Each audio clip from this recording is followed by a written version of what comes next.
your picks were wrong, but I never asked you for your picks. However, I have asked Clinton Yates and Tim Calishaw, and boy, were they wrong. More on that in a bit. We're going to start with the Packers. What a meltdown at the end of the half. And that dropped interception that came right before it.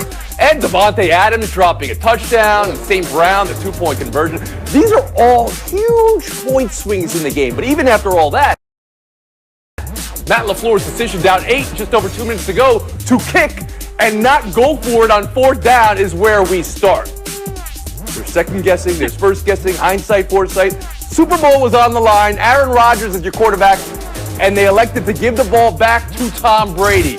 Pablo Torre, around the horn to you. What type of decision was that? Tony, this was one of the most consequential mistakes in the history of the Green Bay Packers, and it may sound hyperbolic, but understand what's on the line here, right? It's not just the Super Bowl that you blew because you decided to give the ball back to Tom Brady. It's the fact that you had Aaron Rodgers, who now currently feels wildly alienated by this decision in context, and the context is essential because the Green Bay Packers, Tony, didn't just have an excellent red zone offense. They scored 80% of the time this season. That is the best red zone offense in the history of this statistic, which has been tracked now for 20 years by ESPN. So the fact that you have Aaron Rodgers this year and you had a chance to go and take this, and you didn't because you were afraid, and now you may lose, possibly, Aaron Rodgers, who at the very least wants us to think that. All right, don't get ahead of yourself right here. Clinton Yates, Matt LaFleur's decision to kick and not go for it. I didn't understand that at all. The guy's young enough to have played Madden, in which you know you'd never, ever thank you for following me on Twitter. Doing there. But overall, here's what I think is the Packers panicked. And this is something that I said about last game in terms of when they played Tampa Bay. They panicked early. In this game, they panicked late. I didn't have a huge issue with it in time in this regard. The guy on the previous play, Aaron Rodgers, did not get it done. Not only did he not run into the end zone, he almost threw a pick on that play. And I can understand LaFleur looking at him right then and there and saying, no, I'm not going to you. We had 3 downs right then, and it didn't work. Overall, it does not seem smart, but in that exact moment, I kind of get it, even though it failed him. Mona Shelburne, we'll bring you in now. Look, I think it's pretty simple. If you make that decision and you decide, like, this is how we're going to play it, right? Okay, I'm going to live with this field goal here, or I'm going to live with Aaron Rodgers. Later on in the offseason, what do you want to feel worse about? That you gave the ball to Aaron Rodgers and he didn't perform, or that you kicked the field goal and you'll never know what would have happened? And I think the Packers are going to be talking about that and living with that for a long time. I agree. He should have run it on 3rd down. There was a lot of other plays. I mean, if they don't go for 2 earlier in the game, they didn't need to go there, then it's not even an issue. But that's where they ended. It was a gut check. Do you trust Aaron Rodgers, who had an MVP season, or do you want to kick a damn field goal? All right, so that's where you are. Tim Calishaw, are you with Ramon and Pablo, or are you closer to where Clinton was? Tony, on a big championship weekend, mistakes were made. Some on a Friday afternoon television show, some during the games themselves. And this was the biggest of all the mistakes. And let me give you the big reason why. If you go for it and fail, the Bucs get the ball in the 8, or wherever the ball is after that play, and you're going to use your timeouts to try to get back, and you need a touchdown. If you succeed with the field goal, they're going to get the ball about the 25. You still have to use your timeouts to get it back, and you still need a touchdown. There just wasn't enough to gain with the success of a field goal to make that the right call. And to underline one point, who are you giving the ball to? Tom Brady. And that was incredible restraint. None of you even brought up Tom Brady's name in that answer. Because now, this run that he's on, Tim Calishaw, this is number 10. So comparing it to the other 9 runs to the Super Bowl he had, is this the best ever? In its own way, it is. And I know he threw a few picks yesterday and didn't have his overall best game, although he was spectacular with some of the things he did. And that pass to Scotty Miller before halftime being a huge one. But to win 3 road games, to be a wild card team, to go do all that to get to a Super Bowl, that's something Tom Brady's never had to do. He usually played 2 home games, or maybe 1 home game and 1 road game. So to do it with a new team, to do it with a team, you know all the stories. They didn't practice. They didn't, like everybody else, they didn't have a normal offseason. It's incredible to think he could do exactly what he said he could do when he left New England. Ramona, you agree with Tim? This is the best run ever for the best quarterback ever?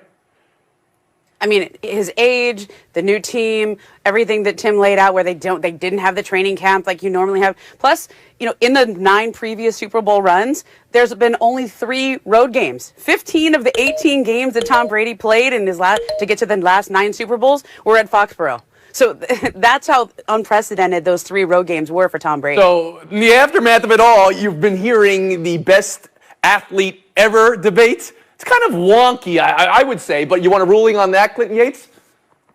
Yeah, I mean, I don't even think that's necessary to discussion. The best quarterback, the best athlete in American history? Absolutely not. What matters is that he's the best winner in team sports this country has seen in a generation, which is what makes this run so impressive. They had to do a lot to get here. It wasn't like they just walked in and all of a sudden it was turnkey and it was going to go. They made a bunch of pickups in the offseason. Not to mention, halfway through the year, they were kind of struggling. This team really got it together and put themselves in a place to achieve, and I think that's as much as impressive as that. Pablo Torre? Yeah, I don't think this makes him the best athlete ever. I don't think this was his best run, but Tony, I think it was his most useful one because we've been numb to Tom Brady and those previous 9 because you click on footballreference.com and you see his playoff stats and it's a CVS receipt, right? It does not end, and yet he does this. We're talking about him again, so yes, it's important, but he's been better than this before, and again, football, the ultimate team sport, as Clinton says, I don't think a football player could ever be the best athlete, period, because of that reason alone. Were you guys watching yesterday, and were you trying to get in the head of Bill Belichick a little bit as he's watching? Ramona, you were? Please, go ahead. Oh, my God. All I'm picturing is Bill Belichick sitting like Bernie Sanders at the inauguration with the mittens, right? This whole season, ever since Tom Brady went to Tampa Bay and they had the messy breakup and left the Patriots, it feels like it was a referendum on who really deserves the credit for that great Patriots run. Was it Belichick and the system, or was it Brady? And I think right now, Brady's just got to be looking at him like, yep. Clinton Yates? That was me. Perfectly chaotic energy, because if you're rooting for Brady, it means you're rooting against the Belichick, legacy, and that is very fun for all of us who've had to sit around and listen to New England fans. Do you think it was fun for New England fans last night, Tim? Was it? No, but I'm not a New England fan, I don't know. so that's why I like it. There's some are having fun, some are tortured, but I can imagine a very defiant Bill Belichick saying, "Yeah, my defense doesn't play like Tampa Bay's either. It's not all about Tom Brady." I prefer the Bernie meme. Here is what I'm prepared to do. I'm going to take all of my playoff wins, and I am going to give them to you. Still, Jameis Winston looks at Brady's line yesterday, 3 touchdowns, 3 picks. It's like, hey, man, I've been there. The Buccaneers getting to the Super Bowl was as simple as adding Brady to a team that was 10th in the conference last year, Pablo. No, it wasn't that simple, although it was the most important thing. The reality of the Bucs, and they saw it. We saw it in this game, right? They had a defense last year that was excellent. They got even better this year with Todd Bowles. Shaq Barrett had 3 sacks. Devin White is excellent. It's so much more than just Brady. It's the fact that this team, Tony, went all in on this year because and after they got Brady. Clinton Yates? Yeah, you don't get any of those guys if you don't get Brady, between Fournette, between Gronkowski. You don't have the same mindset. So is it as simple as one guy? No, but what that one guy brings the rest of everybody up. All right. And now we talk about Aaron Rodgers after the game, and whether you heard a man who may be done, or maybe done in Green Bay. Let's roll tape. A lot of guys' futures that are, uncertain, myself included. There's a lot of unknowns going into this offseason now. How does Rodgers sound to you, Tim Calishaw? Well, on the one hand, he sounds like a lot of frustrated championship game losers. Ben Roethlisberger a few years ago, guys have talked retirement. So you could see part of that just being the game. But you think about how this game evolved, how this season evolved, and it's been mentioned how instead of using their first-round pick on something to help the offense, they went with a quarterback who might play for them in 4 years, Jordan Love. All of that stuff has to be sitting on Aaron Rodgers' chest right now, making him ponder things. Yeah, it sounds like retirement is a realistic possibility. A lot of people think he wants to go to another team, but Aaron Rodgers has plenty of interest. We see him do a lot of other things, and there is an example to draw from that maybe stepping away from the game and coming back is an option to take. Hello, Rob Gronkowski just did it in that game. It's not out of the question. I mean, he sounded like a guy whose season just came to a crash landing and it was all hitting him at once.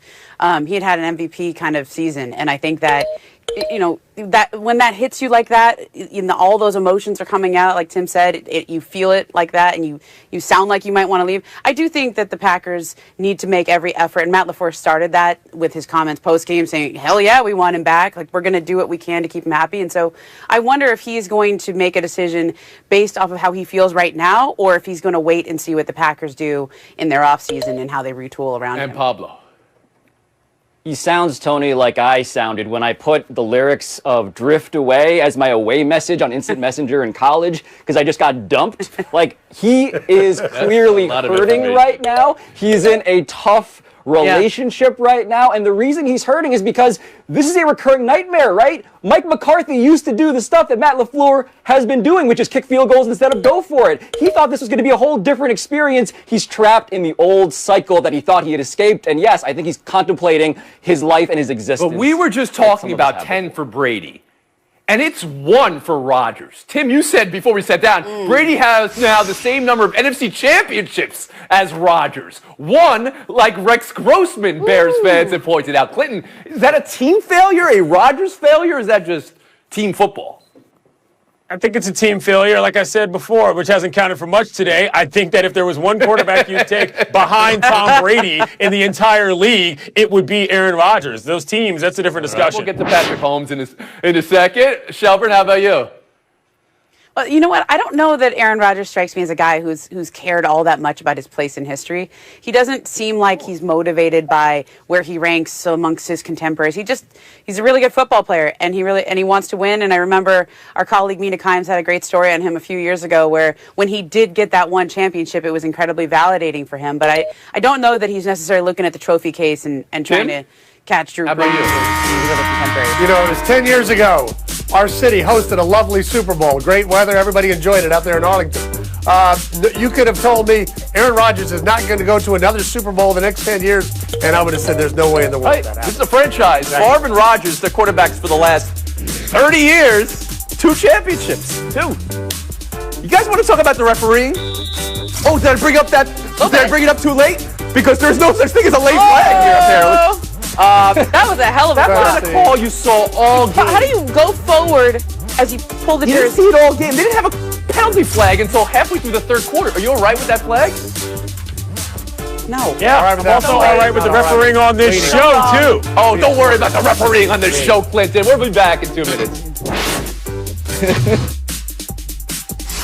Around the horn. Right now, the chances in 2041, we're talking about Patrick Mahomes, like we're talking about Tom Brady today, that this is his 10th or 12th Super Bowl. It's not a 0. I mean, number 2 for him coming after a rare double-digit win for Kansas City, but coming in his 3rd year as starter. This year, compared to last year, are the champs better or in a better spot going into the Super Bowl, Ramona?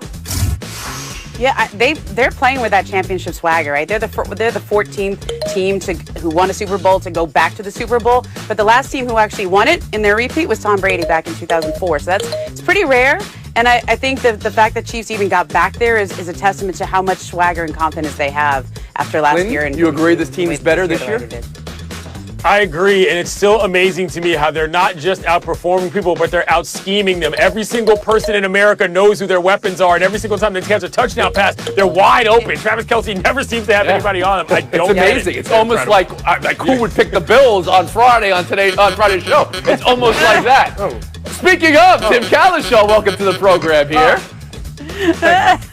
I mean, I think they're more dangerous than they were a year ago, especially on defense.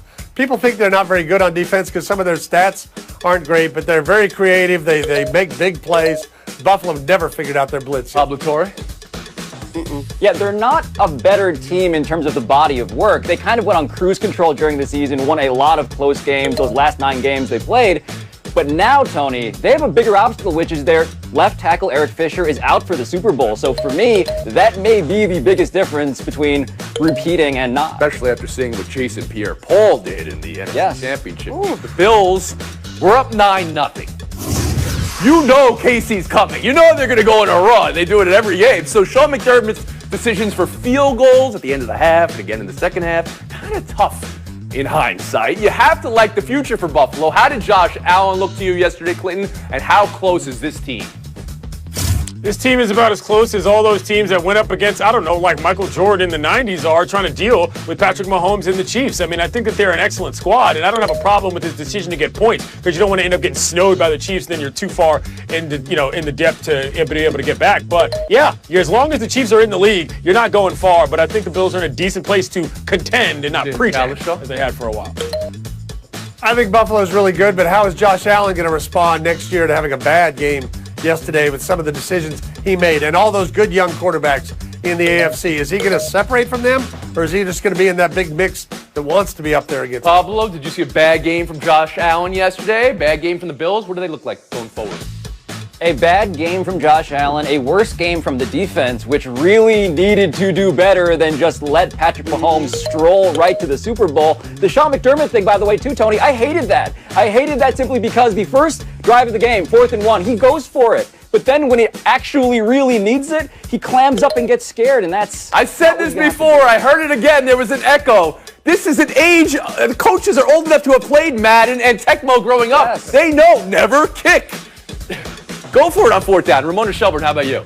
Yeah, never kick, but sometimes there is something to getting points on the board. Okay. Like if you go for it a couple of times in a row, especially against a KC team that is just going to keep on scoring. I mean, I was watching the halftime report and Tracy Wilson, the sideline reporter, interviewed Andy Reid. He goes, "We just need to get more points. We like lots of points." I mean, that's what the Chiefs do. They put pressure on you, and then it makes you make bad decisions. But if you at least keep it within striking distance, you got a shot. Patrick Mahomes by kicking field goals, Ramona Shelburne? I don't know. You should have gone for 6 there.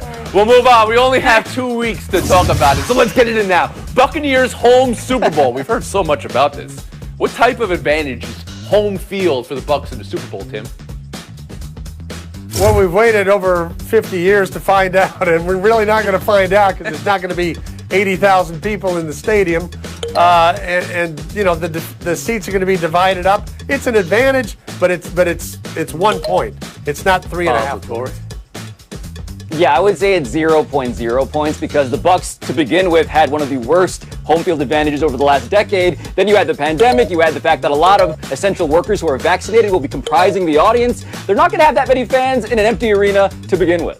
I called it the perfect Super Bowl matchup when we started this show. I saw some looks from you people, but I mean, literally, it's a passing of the torch from the greatest quarterback of all time, maybe to the next one. Is this the best Super Bowl quarterback matchup ever, Ramona? I'm going to give you I'm going to get dock points. It might be. Okay. We can look back in 10 years. Man, you are kicking field goals right now, and Callen's just scoring touchdowns. How about you, Clayton Yates? I think so for the modern era, but when you look back on things like Marino, Montana, or anything that Elway was involved with, it's hard to say right now that they're as big because we haven't seen the tail end of Mahomes' career, but I like it a lot. I'll tune in. Elway against Favre was one of the great matchups ever. Marino against Montana. Even the Staubach Bradshaw games in the 70s when they'd already won Super Bowls were superior. Superior to this. Pablo Torre, where are you on this? No, they were great. With all due respect to, with all due respect to Tim and to Elway and Montana in 1990, Tony, this is the best. Tom Brady versus Patrick Mahomes is the best. We don't need to really spend too much more time. No, Tim. None of those other guys were unquestioned greatest of all time, like Brady is at the moment, and none of them were the greatest in the game at that moment, right? As Mahomes has already won one, none of those guys were defending at that point. Ooh, Montana was when he played Elway, but Elway stunk that day, so it didn't. Yeah, he had never won one at that point. All right, Ramona Shelburne, enough to advance, but I know. we sing Drift Away to Clayton Yates and Tim Callis. What was it? Was it the Uncle Cracker? Pablo, admit to America you listened to Uncle Cracker version. Yes. Admit it. It was a complicated time in college for Pablo. Uncle Cracker, Crab Rangoon, and things of that nature. Showdown is next. My heart in all the ways. You're hitting him. Glorian Showdown. Hi, Coach. I'm just curious as to what the next step forward here is for the team as you guys move into another week of basketball. Yeah, why don't we just evaluate this game? Yeah, I'm not into what our next step forward is right now. What's your major at Duke? What's your hardest class? Econ. Okay, so say you just had the toughest econ test in the world, and when you walked out, somebody asked you, what's your next step? You see what I mean? That exchange with Duke Chronicle reporter Jake Piazza. Coach K has since apologized. Fair or foul? Ramona Shelburne. Look, that's foul. I don't like it when Pop does it, and I don't like it when Kay did it. But somebody did that to me. A college coach did that to me when I was a young reporter, and it made me tougher, right? So use that, Jake Piazza. Use that in your career going forward. It'll be a good story to tell. I have empathy for young Jake because I've been mistaken for a college student for the last 14 years, despite being an actual professional journalist. I will simply point this out.